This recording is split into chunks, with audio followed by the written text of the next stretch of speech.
All right, today is analyzing Trash Lab data. Hopefully you didn't turn it in because that would make it really hard for you to make the final changes. There are some helpful items on my website. So there is the equations I'm going to go over right now as a picture. I'll try to add this into Google Classroom as well, but it takes a lot of time to backtrack that. And then there is the whole grade trash data. This is a summary of all the data that was submitted. Now there's 130 seventh graders and only 59 submitted data. So that's frustrating. But we will need this bottom bit, the percentage that was in each category. So in the whole seventh grade, there were 1,155 pieces of trash that were recorded or things thrown out. 746 were trash, 64%. 95 were recycled at 8%. Burned was 199 at 17%, and compost was 54 at 4.7%, and the other category was 61 at 5.3%. Now that's a lot of trash for basically half the seventh grade. If you didn't share data, then you lost 4 points right away because part of this lab is getting group data. But let's go to Google Classroom. Even if you didn't share data, there's still a lot you can do.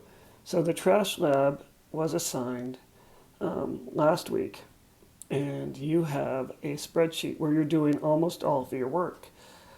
You're going to press the squareo in the corner to get into the spreadsheet, and we're going to enter some equations for us. Now these numbers, you should pause the video here.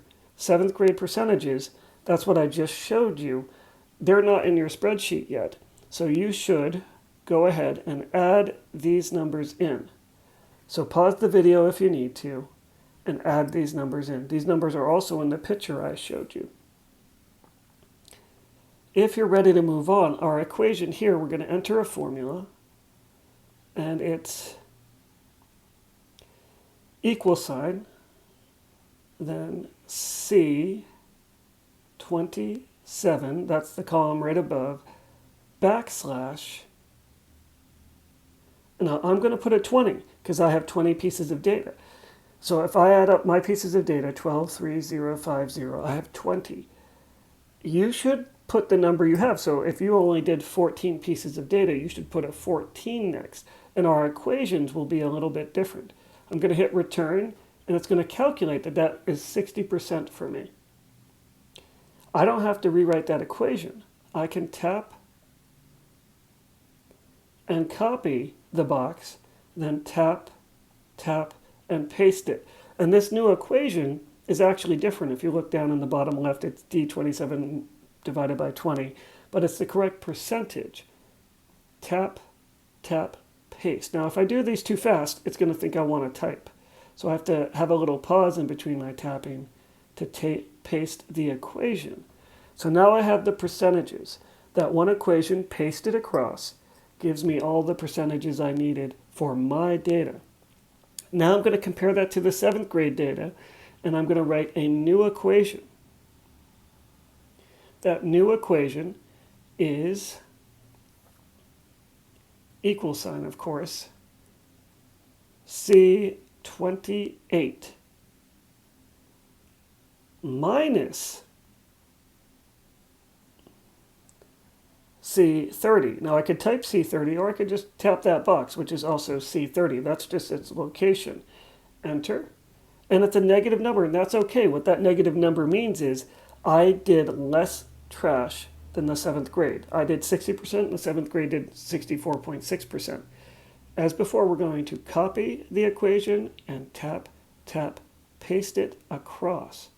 Some of your answers will be positive, some will be negative. A positive answer means you did more of that category than the class. A negative answer means you did less, and that's okay. We're going to do a very similar equation here for comparing to the United States average. It's going to be equal sign C28 minus, and I could again type the box, in this case C33, or I could click it and then hit return. In this case, I did 8% more than the national average, and now I could copy and paste my way across for the national average. Your answers should be different. because your initial data was most likely different from mine. So if you have the same answers as me, that is highly unlikely and highly suspicious.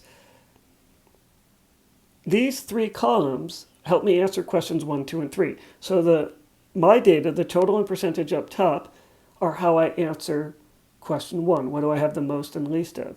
And then the middle column is how I compare to the 7th grade. So anything I'm negative, I did less than the 7th grade, and anything I'm positive, I did more than the 7th grade. So for me, I recycled and composted more. And then United States averages. Well, that should be United. It's United States. Typo would be the same thing. So that third row goes there. I'm going to show you because I learned something. I can go back and split screen with Google Classroom. And if I refresh this, I can have a view of my data next to the next slide where I have my questions. So what categories did you use the most and least? I can look. I trashed the most, and I burned and othered the least because they're tied at 0. How does your data compare to the 7th grade average? I trashed and burned and othered less than the 7th grade, but I recycled and composted more. How does your data compare to the United States average? I had more trash and compost than the United States average, but I had less recycling and burning than the United States average. So that's how you answer those 3. If you choose to answer the extra credit, that's on you. I'm not really going to explain that. You could talk to people who recycle, like parents or relatives or neighbors, or you could actually try to look it up on the internet. But it has to be near your home. It should say your, another typo. So I've got 2 lovely typos in here. As a reminder, all the equations we needed are right here. So this equation, the first one, that last bit, what you divide by, might be different if you didn't get to 20 pieces of data. That's the biggest thing, if you have a different equation there. But the other 2 equations would be exactly the same. Excuse me, and the 7th grade data is right here as well. This lab should have been easy. Unfortunately, I had a lot of people who didn't participate and share data with the class, and that is frustrating. But you can still earn a lot of points by doing correct math and by answering questions and trying the extra credit questions. If you have questions, email or Zoom or talk to me in class tomorrow. And as always, good luck. Tomorrow is back to the book slides. We'll be on slide 3.